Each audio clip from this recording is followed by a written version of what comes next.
Okay, everybody, we're back. I feel like poltergeist.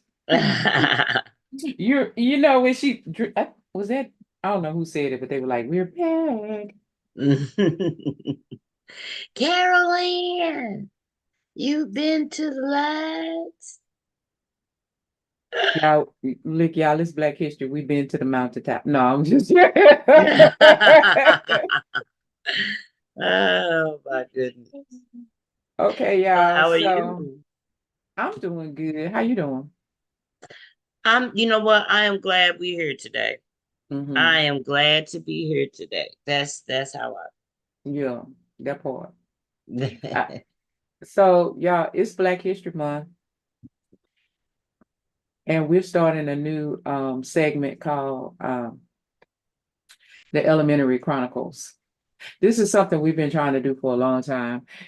At some point, we're gonna actually be on what's that, Clubhouse? Yes, we are Clubhouse. Yes, Um, ma'am. at some point, we're gonna be on Clubhouse. We try to get that together, but the Elementary Chronicles is, as you may guess, about schools. Yeah, you guessed it. Because see, our listeners are intelligent.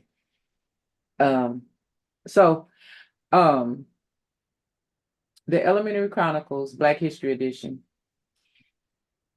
and I'm excited to start this new segment because um, I I work with children, and this is really important to me. Their education and um, how they grow and what we pour into them and the type of um, future they may have. So, um, okay, y'all. Here we go. Away we go. And away. Okay. So was that no, that wasn't Johnny Carson. I can't remember what that was. But anyway, so Mm, y'all recently, well, it's not been so recent now. mm. Texas led the way. And I was amazed to hear that. So back in 2021, I believe, Texas changed some education standards, which made a lot of teachers decide just to not, here in Texas, they decided not to even teach social studies.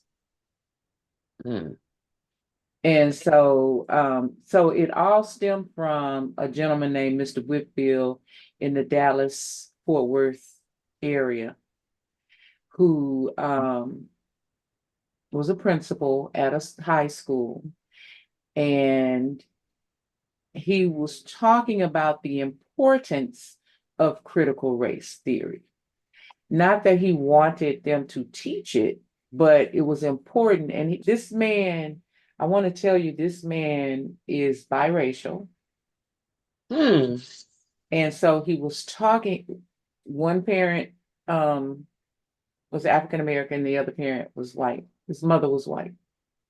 mm, And he was talking about the importance of Black children understanding their history and understanding how they fit in, but also other races, especially white children, being sensitive to and aware of, all of the children being aware of um, how everything plays a part in their life. And mm. so he encouraged people to have open conversations about race, and to just kind of think about critical race theory, but he didn't say we had to teach it. He didn't say that. Wow. Okay.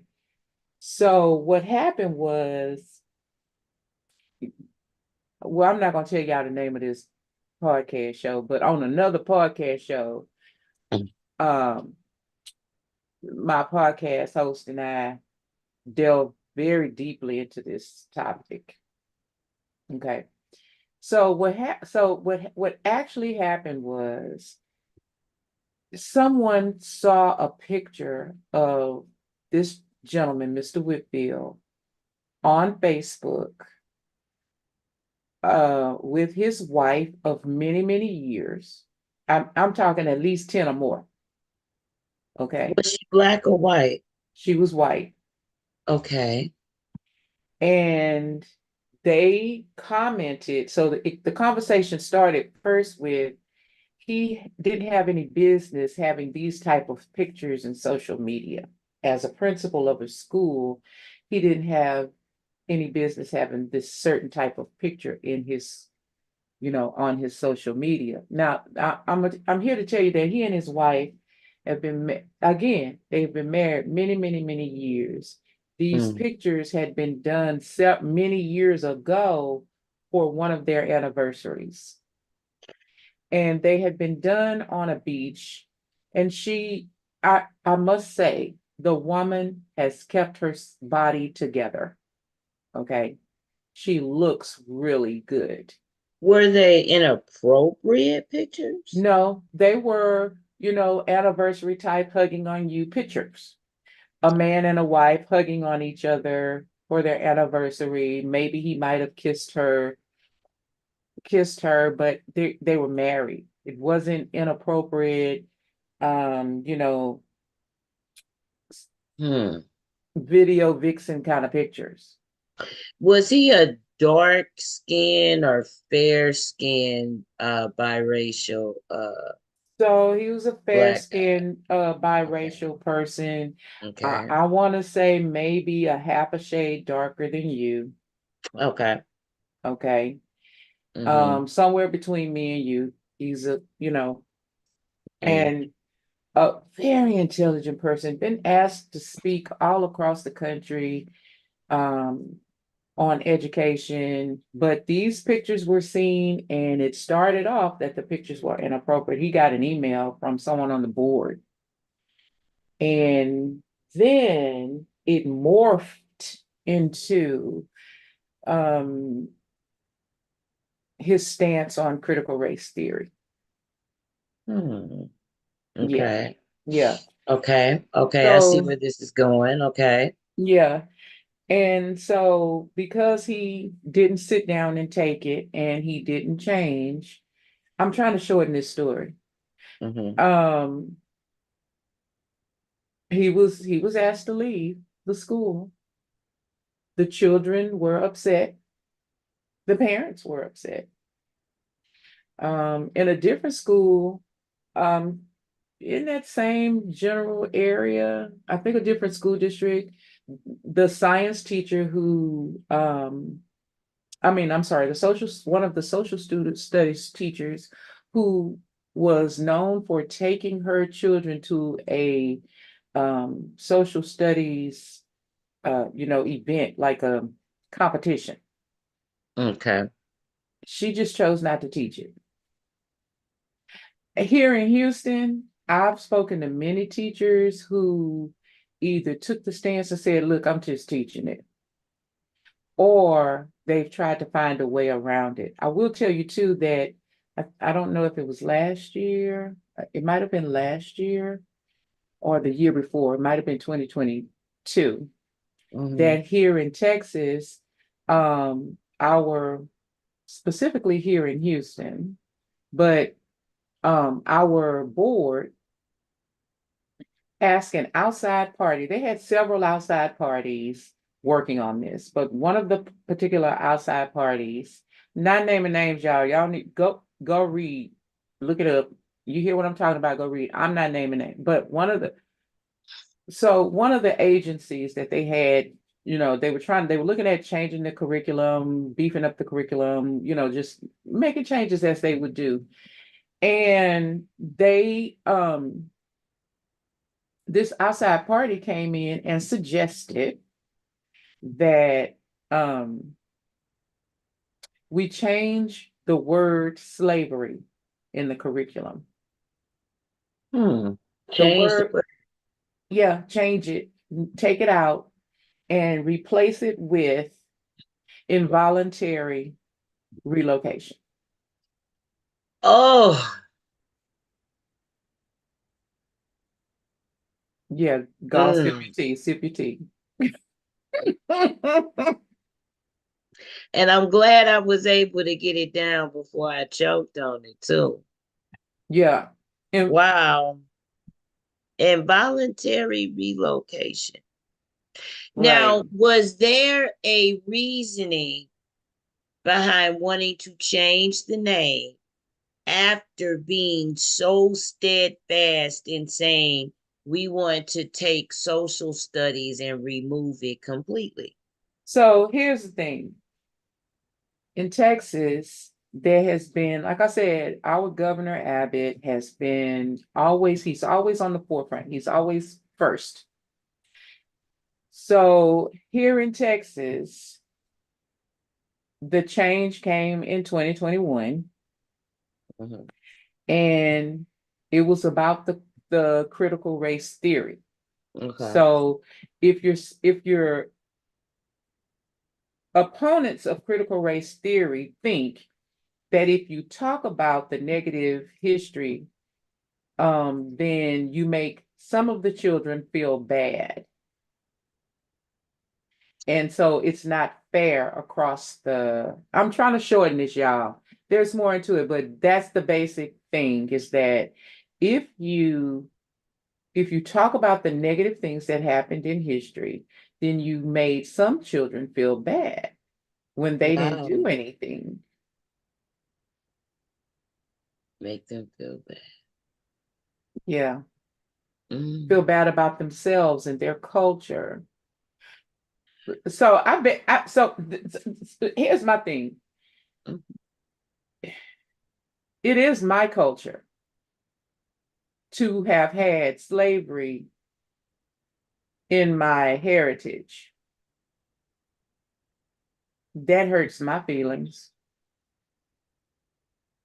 But the irony is in the involuntary relocation, we were our ancestors are the people we are. The involuntary relocated people that we are descendants of. Mm-hmm. Um, I don't think that their feelings matter much because they were considered property. Correct. So the irony is to say we feel bad of learning about the very foundation and the inspiration for patriotism came from this one capitalistic venture Mm-hmm. that influenced worldwide, globally, the way we conduct business. Mm-hmm. And because it affected not only one culture of people that were involuntary relocated, um, the fact that that business plan Mm-hmm. is is still going on today, but we don't like the connotations and what that implies. So we want to whitewash it. And Right. that's what I'm saying. This is full of so much irony. You don't want to hurt the feelings of the people that who they are descendants of the people that initiated this. But then the people whom this is about, who need to get a better understanding of their identity in this place, are being systematically white wiped out or whited out. Mm-hmm. uh so that because it's one of the harsh realities that nobody wants to address, but it's going on right here in front of our face, in their homes. And if you say that we're going to take it out of a supposedly neutral platform where they are given the umbrella of social, how Mhm. socially these cultures influence what we call society. You want to say that we're going to take that neutral platform out and leave it to the extremists, the left wings, the white wing, the right wings, the Celtics, the fanatics, the ill-informed, the undereducated, the miseducated, and the non-educated to influence a very impressionable future society of individuals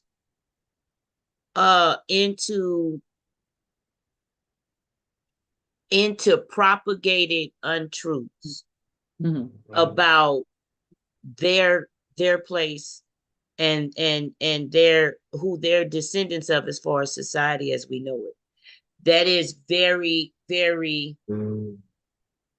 contradictory to what education is supposed to be about. Mhm. And I am trying to choose my words very delicately because I really want to try to keep it in that parallel to so that you could see without me trying to impose what I feel, how this is full of different ironies. Well, I'm going to say it out loud. Mm, And I know that I typically try to be,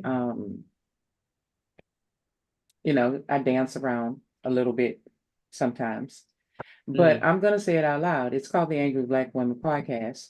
And so if I were to be angry about something, mm. it would be this. It would be this. It's It would be this. it's I'm angry about this. I'm angry about this. So we've been dealing with this in Texas. We have what's called Texas House Bill 3979. Okay. It started with that one. and you said this initiated in what year? 2021 was when it really became the rage. But House Bill 3979, I believe it started in 19 or 20. Okay.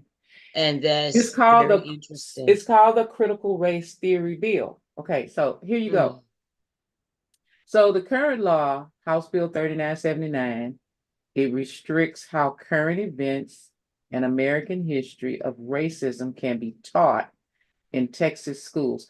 I'm getting this from our Houston Chronicle. Okay. This is not my words.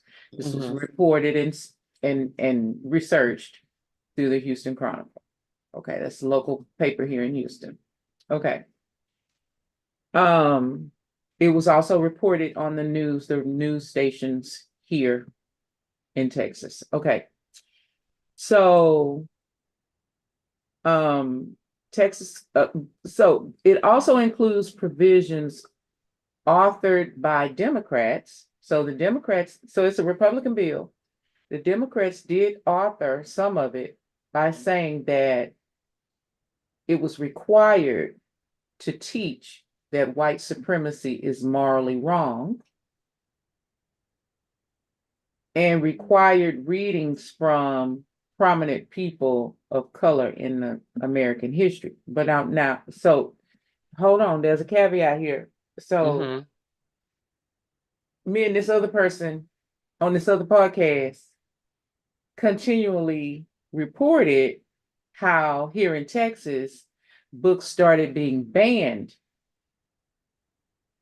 in Texas in the different school districts that were written by minority um, writers. So Black writers, Asian writers, Filipino writers, Hispanic writers, Mhm. Latinx is how I'm supposed to say it now. Writers, all of these different cultures, you would see the parents upset about these books and the things that were written in these books. Okay, so Okay.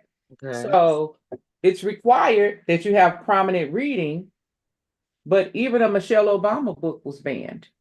A Michelle Obama kids book, Mm, right? That's the response. That's right. mm, Okay, so then Abbott came back because he's got to sign Senate Bill 3. So because it goes from the House. Y'all know how stuff. Okay, you know your social studies. It goes from the House, mm. then goes to the Senate. Okay, then it needs to be signed by the top governing board, right? Okay, so the new legislation added to that. We're still in 2021, 22. Okay, that it will require at least one teacher and one campus administrator at each school to undergo a civics training program, and that teachers could not be forced to discuss current controversial topics in the classrooms. But if they do, they can't show political bias. Hmm. So And this was initiated in Texas back in 2020, 2019. the first one, yeah. And Okay. then we had an upgrade 2021. Okay. Because Senate Bill 3 Hmm. it replaced House the critical race theory bill.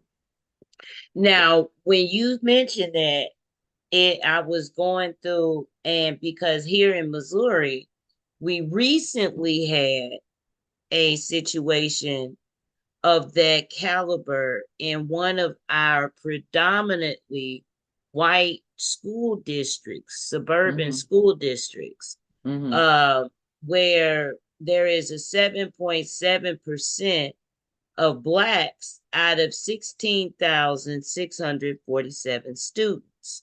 Mm-hmm. And when you mentioned that, it because of how long ago that was, not that long, and how you said that you had a recent update in 2021, and ironically in 2021, this school district, whom has been having a lot of issues, okay, dealing Mm-hmm. with uh division and racism, and not just the school district, but the municipality as a whole, okay?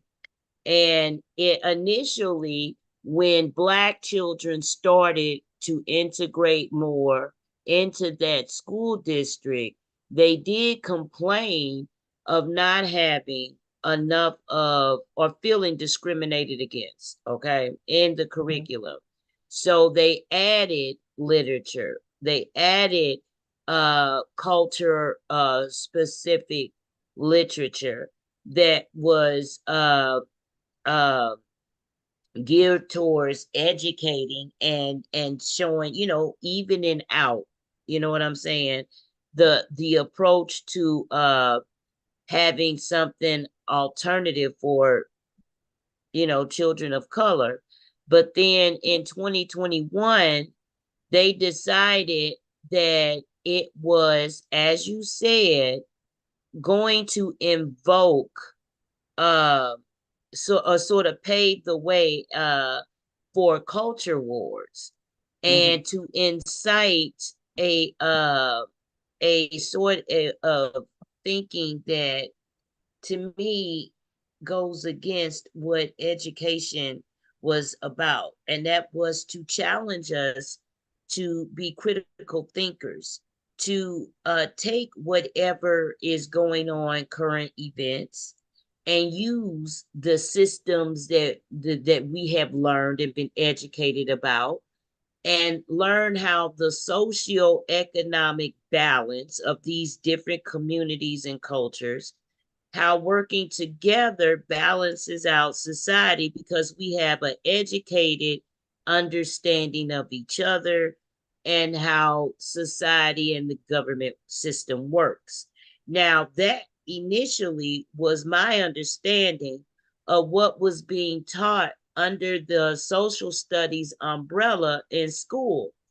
And it had always been a political aspect being taught to educate us on the voting process, how to take part in changing things in the community, and what better understanding than to understand how the political process works so that you know your part in it.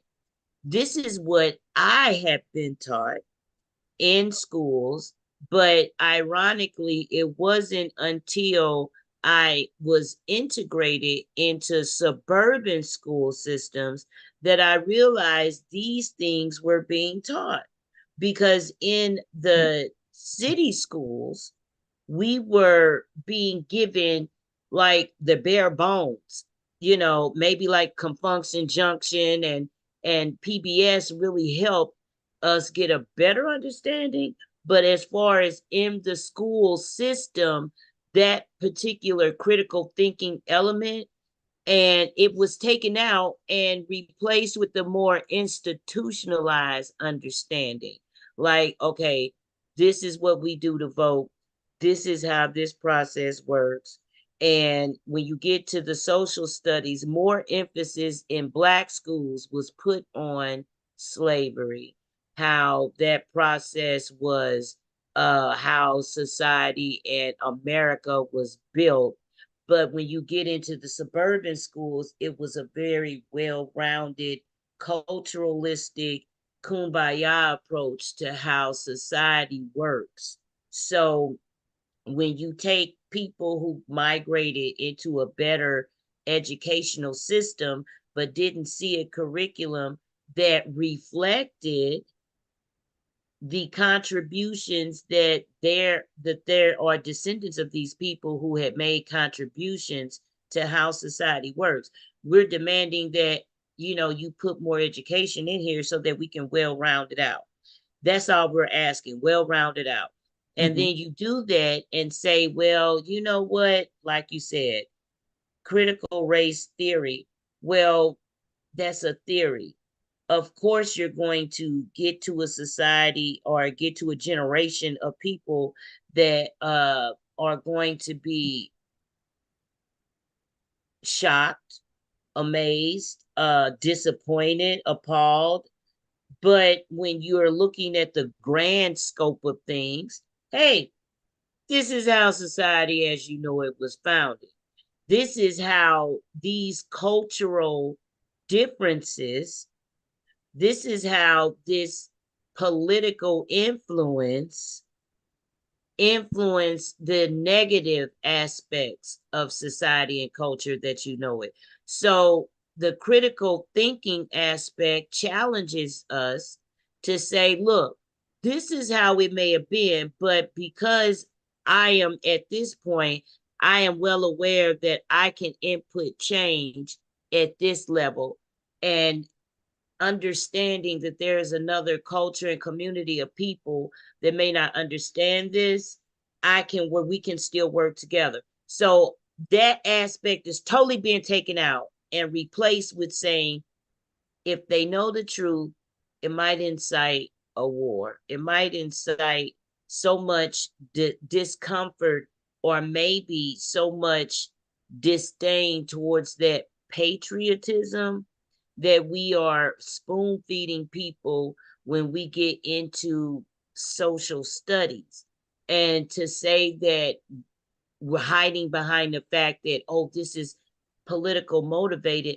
When has it never been politically motivated to educate people on the the system process and how it influences society? When has that never been a politically uh, a rooted type of education or topic at all? So to say I'm going to remove it and leave it up to people in their own homes to educate and influence people to do exactly what we have a history of doing through misunderstanding, miseducation. So you're leaving up to them to just, incite this cycle, but you're going to take the neutral bowing out and say, well, it wasn't us that taught them that. It So, wasn't us. So so, what are we left to be educated about? so here's more on this Senate Bill 3. Mm-hmm. The advent of slavery in America cannot be taught as representing the true founding of the United States, but rather a deviation from American principles.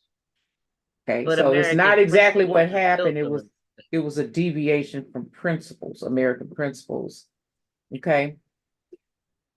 A student can't be required to learn about the New York Times bestseller, Pulitzer Prize winning 1619 project. Yeah, that face, that's right. Mm, So they say that that project aims to put consequences of slavery and the contradictions of Black Americans at their very center of our national narrative. Also, if I'm a student and I'm looking to get into politics and political science, mm-hmm. well, the bill prohibits students from receiving credit for internships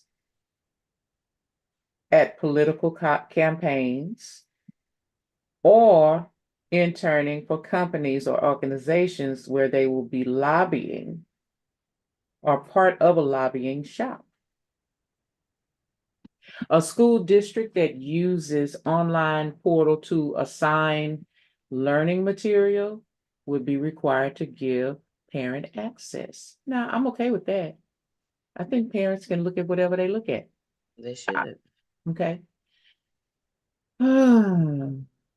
Well, according to Quinny, I am going to mess up this Quinnipiac University poll in 2022 of adults. 27% of Americans say they were adequately taught about the role of Black Americans in American history courses in school. And a percent poll from the Black Education Research Center at Teachers College, Columbia University, they found that 85% of voters, and that voters all from all walks of life, Mm-hmm. believe public school students should learn about the history of racism and slavery in the US and how it continues to affect Americans today.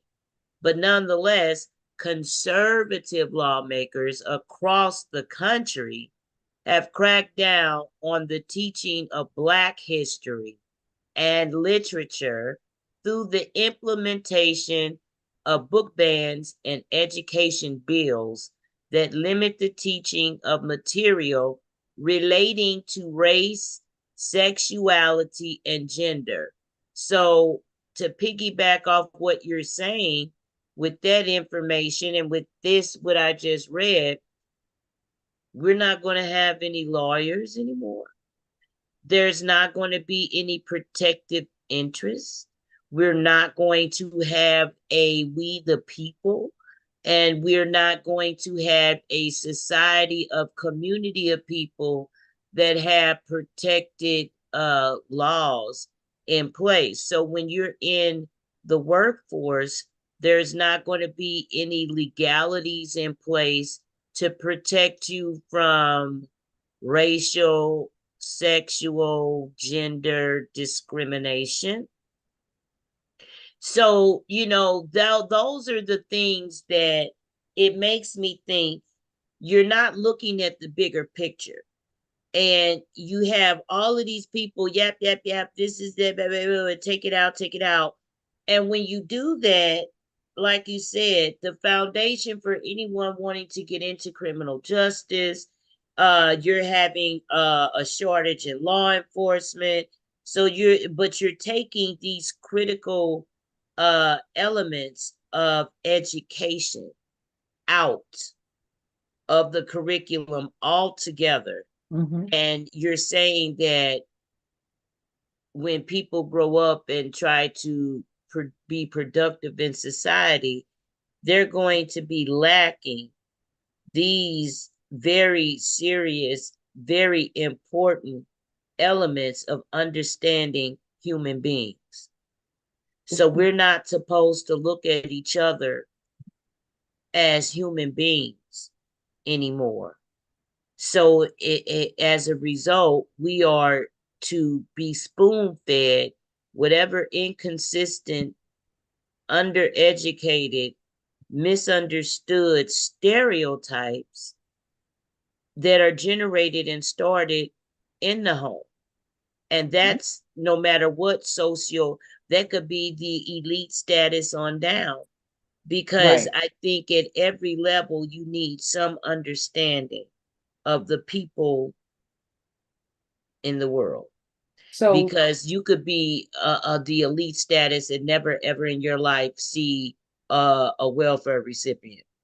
So, but you understand that those are people in the world. So you need to gain an understanding of who is in society, so who's tripping.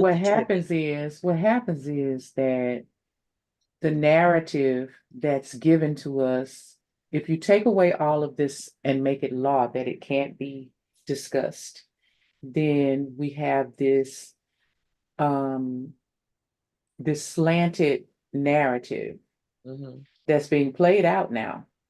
mm-hmm. So we're hiding behind, life, liberty, and the pursuit of happiness, but we're saying things that really um, are inciting, okay? But you don't want us to say anything about it. Mm, Now, one of our viewers just said, the truth, this is coming from one of our viewers. So if y'all just tell us something, but put it down there in the don't comments. forget to like, subscribe to the Yeah. channel, Yeah, guys. like, subscribe, and follow. The truth will not incite a war. It will promote a better understanding of society, Mm-hmm. which will move toward changes being made. Some people are scared. So the person that's watching, the person that said that, I think it's not some people. I think it's many people are Yes, scared. yes, And some of the being afraid is coming from the words that are being spewed by people who want to catapult us back to a time where entitled white people had their way. There is a lady that me and this other co-host used to talk about a lot, called Dr. Carol Swain. Now, and she's written several books. This lady is very, very smart. Okay. So, Dr. Carol Swain, I'd like for you to come on the show. Don't get it twisted. I think that you are an amazing person. Even when you go through some of the history that we know about her, and some of the things she went through just to get where she is, she pulled herself quite actually out of poverty, okay, and into a well-educated life. This lady is amazing when you read her backstory. The problem I have is that she went on the 100 Club with Pat Robertson and started talking about critical race theory and saying that um, Black people lean on it. So my problem, Dr. Swain, is this. All of the things that you talk about that Black people shouldn't rely on anymore are all the things that helped you get to where you are. And all those things are now being switched where we don't have them anymore. We don't have that. We don't have that chance. We don't have that chance. I would say to you, and I don't know everybody in the United States, but I will say to you that most people I meet are like me when it comes to being African American, is that it's not about wanting someone to give us something. It's not Mm, about someone just giving us a handout. It's right. we are on my day job, y'all. My people have to tell me to go to work. My supervisor has to tell me to go to lunch. I put my head down and I work hard. Uh, And I put my head down and I try to put some other things in motion for myself. There are other things that I do um, that I have set in motion, and things are growing because I work hard. mm-hmm, So most people that I meet are not people who are ne'er-do-wells. Like they're not. They're mm-hmm, people who really work hard, but they are also people who, like you, Dr. Swain, needed someone to open that door for them and make it fair. Make it fair. So this whole saying that it's no longer fair for white people, that's not true. It's fair when you have any person of any race, nationality, creed, whatever, whatever, who can stand up in front of that job interview or whatever it is and be chosen. I have one of my little dancers who tried out for cheerleaders at her school last week. And she was so very excited to come to tell me that out of 70 people who tried out, and they were only going to take 12, mm-hmm. she was one of the 12.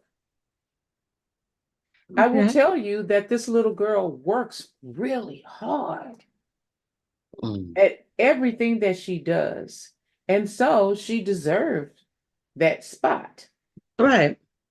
Okay. And it's the same for the idea of critical race theory. These things did happen.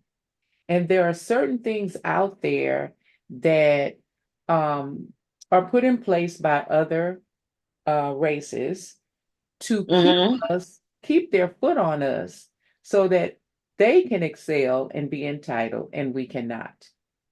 And so that's my problem with wanting to get rid of and not talk about um, the different aspects of um, uh, social studies. Mm, Is that these things happen. When I was a youngster, I've listened to jazz most of my life. I listened to all types of music. Music was part of my family, but George Duke had a song that where he said, "You you don't know where you're going until you know where you came from, until you know your past." very good point.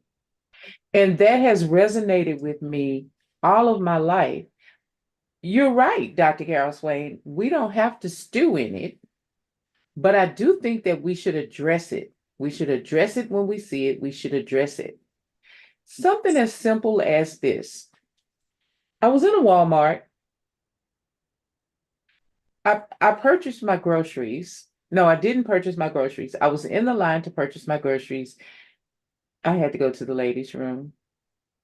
I put my groceries down at the thing, and the little ladies said, "Okay, we'll watch them. Just put them there. And I went into the restroom and I did my business. As I was coming out of the stall, there was a Walmart employee in her Walmart smock pushing a Walmart cart. And she looked at me very angrily and said, "Why don't you hurry up and get out of here?" Hmm. So I looked around and I said, "Are you speaking to me? Did you just say that ugly thing to me?" I said, "How dare you?" She was an old white woman, and I knew that that came from an ugly place. Mm-hmm. And I told her so. I told her that she was rude and that she had no business saying that to me. She didn't even know me. And why would she say that? What would make her say that if I'm coming out of a stall in a restaurant? What would make her say that? Nothing but ugliness. So it still exists. You don't want it to be taught in the schools, but you're still teaching it at your dinner tables with your children. Mm-hmm. And so you don't want our children to be prepared. You don't want our children to have a way to look at themselves and be proud. Mm-mm. Mm. And all children should be proud of who they are. I do agree with that. But there's a way to say this happened and we don't have to do this anymore. Exactly. We're not going to be a society, a Renaissance society. They're eliminating the Renaissance mentality where people kind of wake up and challenge the things that are going on that should change.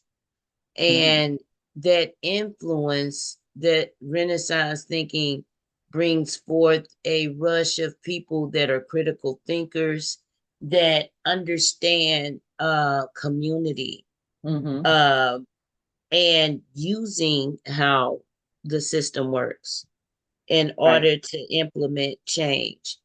I think that this kind of this was a great topic. I Mhm. really think that it is something that is going to influence negatively the critical thinking aspect of our generation, our future generation. Mhm. It's they're going Mhm. to be people that are spoon fed what they should think and have no sense of identity or pride about themselves. Right. It's already happening. Oh, it is.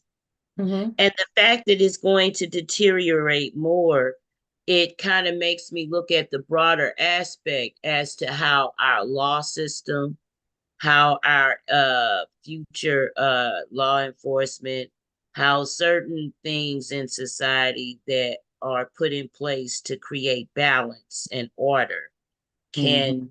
completely be dismantled by taking out this one social studies aspect, and Mhm. all of this motivation behind it, this hidden agenda behind it, is coming out in a way that is going to destroy uh the safeguards in society. Mhm. Mhm. So I don't, to me, the solution is that as African American parents, and my children are grown and they do what they do, and I still support them in whatever they are doing. But I am part of a village of several kids through teaching them. And it's really important to me too that um, that's why the girls that I teach, um, most of their moms say that I've turned them into divas. And I'm quite okay with that. I think as Black women, they're going to grow up to be Black women and they should be assertive because we're assertive. We're not aggressive. We're assertive. But because we're Black, we're told that we're aggressive. No, it's okay for me to know what I want and go after it. So I can be a diva if that's what you want to call me. I kind of like it, but I'm assertive. I want that. And I think the same for our boys.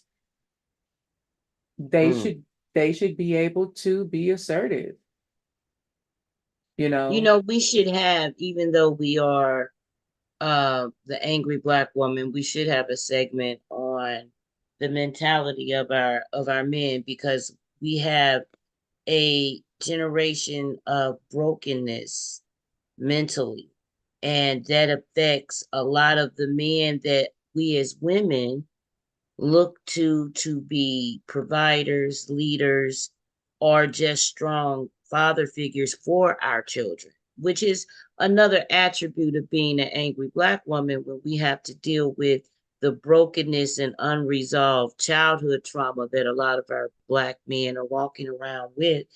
And that creates an imbalance. And to have a perspective where, you know, we need to understand how that started off as the child, and how we as women try to steer and instill things in our young sons in this matter. Because if you take away things that give, especially our young sons, a sense of pride, something to fight for, be proud of, to be positive about, and to have that reflected on themselves, that's something, a positive aspect, that they can look at themselves and say, well, yeah, like you said, this happened, but there's so many Black men, activists, leaders, educators, contributors to society that made positive changes that I can relate to, and that I could take from that and build myself, and reach back and help other young Black boys become men mentally, in this aspect of having a well-rounded education, and understanding about who they are, and how they're, the people that they're descendants of, So here's contributed. the thing. Some of that brokenness, I mean, I think it's a lot of different layers there. Yeah, oh yeah. But one of them is the piece we're talking about right now, Exactly. the lack of education Mm-hmm. about certain things. Right. Okay. So I don't talk about my son much. I just don't. Um, I I I tend to talk about my oldest daughter quite a bit. But I don't talk a lot about my son, but I will say this because it speaks to education. He was in third grade and they were reading Where the Red Fern Grows. And poetry had been introduced that year. And it had not been diagnosed. I knew something was wrong. I had been kind of having fisticuffs a little bit, not actual, but like I was mama lying a lot, going in there saying something's not right, and it took he actually didn't get diagnosed with dyslexia until he was about to leave. Okay. But because of that, he was otherwise occupied. He would be the class clown, he would do something else, right? So it had not been diagnosed. And I was being firm at home. And back in those days, you could just pop up at the school and they'd let you go in. Mm-hmm. Okay. And so I did a lot of that with him. I would just show up. And so the behavior was fixed because he never knew when mom would show up. Okay. Mm-hmm. Okay. But the little white woman was complaining about him, and it's okay to complain that he's not doing his work, but she was beginning to put what I call putting a jacket on his back, a behavior problem kind of Mm-hmm. jacket. Okay. Exactly. Okay. So I called a meeting with the principal and the teacher, and the lady was ready. She was ready with all her papers, and she was ready to tell me everything that was wrong with him in front of this principal so the principal would have her back. And so when she finished with the poetry part, I said, but he likes poetry. He probably doesn't like the poetry you're wanting him to do, which is a problem because he has to learn it, but he likes poetry.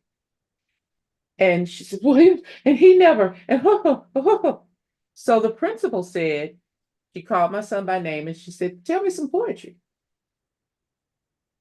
And he looked at me. Can I do that one? He said, can I do that one? Because this particular one was his favorite. Mm-hmm. So the principal said, why are you asking your mother, can you do that one? Who's your favorite poet? And he said, oh, my favorite poet is James Baldwin. This was at, 8, grade 3. Okay. Because Mm-hmm. I, as a mother, knew that he wasn't identifying with whatever it was the teacher was Mm-hmm. giving him. So I found some poetry so that he could figure it out, and then she could grab him. Okay. So well, several of James Baldwin's stuff had explicatives in it. And because it was in the literary sense, like it was in that bubble, Mm-hmm. he was allowed to say that particular word when he said that. And so he was excited. Can I say that one? Okay. So Made I perfect sense. so I looked at the principal and I said, well, he's wanting to say one of James Baldwin's poems that has an explicative in it. And she said, I'll allow it. And so he started in. Two Black Boots is the name of it. I'm not going to say it out loud. I'm not going to say the whole thing, but it's a really short poem. It's called Two Black Boots by James Baldwin. You guys go look it up, but it's kind of funny to my son. And it ends with the MF in weather. Okay. Now the teacher's standing there because he just recited poetry from a person who is revered in the writing arena, James Baldwin, right? So she's dumbfounded because she was ready to put the jacket on his back. So then she's talking about where the red fern grows. The principal says, do you like to read? He said, well, sometimes. What do you read? He looks at me. I said, tell her, she's asking you. He says, well, I like to read chapter books about Black cowboys. So again, Mm-hmm. to get him to read, I didn't know he had dyslexia, but to get him to read, it was Black cowboys. He was fascinated by it at that age, probably because my grandfather was one, but that's neither here or there. Mm-hmm. He was reading that. This little white teacher looks at me, and now she just doesn't know what to say. She's upset now because she's been bested. It has come out that she Mm. hasn't done everything she could have done in order to capture this child. And that's usually the case with people like that. They never do everything they can. Right. So education is important, and education, seeing people who look like us, who look like you, do those things, that's important. It's very important. I want to, as we close out, I want you to give me an opportunity to talk about a particular person in Black history. So, Black History Month, we're talking about Black people in history and their accomplishments. But I want to talk about a person named Susie King Taylor. And she is credited as being an educator, a nurse, and an author. And she was the first African American teacher. The first. She was born August 6, 1848, and died October 6, 1912. She was born into slavery in Georgia in 1848. She lived on a plantation for the first 7 years of her life. In 1855, Susie was allowed to go live with her free grandmother in Savannah. Despite Georgia's harsh laws prohibiting formal education for African Americans, Susie attended 2 secret schools taught by Black women and was tutored by 2 white youths. In April 62, Susie was able to escape slavery with her uncle and other African Americans who fled to a federal gunboat near Confederate-held Fort Pulaski. She went on to live on Union-occupied St. Simon Island off the southern Georgia coast, along with hundreds of other formerly enslaved refugees. There, at only 14 years old, Susie became the first Black teacher to openly educate African Americans in Georgia. There you go. At 14 years old. At 14 years old, she was the first African American teacher to openly teach children. Y'all, Great segment. I want to thank you for joining us here on Angry Black Women, Elementary Chronicles, the Black History edition. And we will see you next time. Tell them where you're going to be, what you're working on. Well, my name is Red Dragon the Poet. I am the manager of Holistic Trap Wellness LLC. You can also catch me. I got an event coming up where I will be a vendor at. It is cigars, brims, and sundresses. Stop by and see me. I'll be posting it on my page, Trap Treat on Facebook, where you can find me. Also on Instagram as Red Dragon the Poet. And you can catch me also on Facebook as Infused Black Butterfly and on Instagram as Infused Black Butterfly. I'm always sharing my opinion, so you guys check me out there. Okay. Y'all, she got a book on Amazon too. I don't know why she never tell y'all about that book. I hate the book. I do. It is full of typos. It was been edited very badly.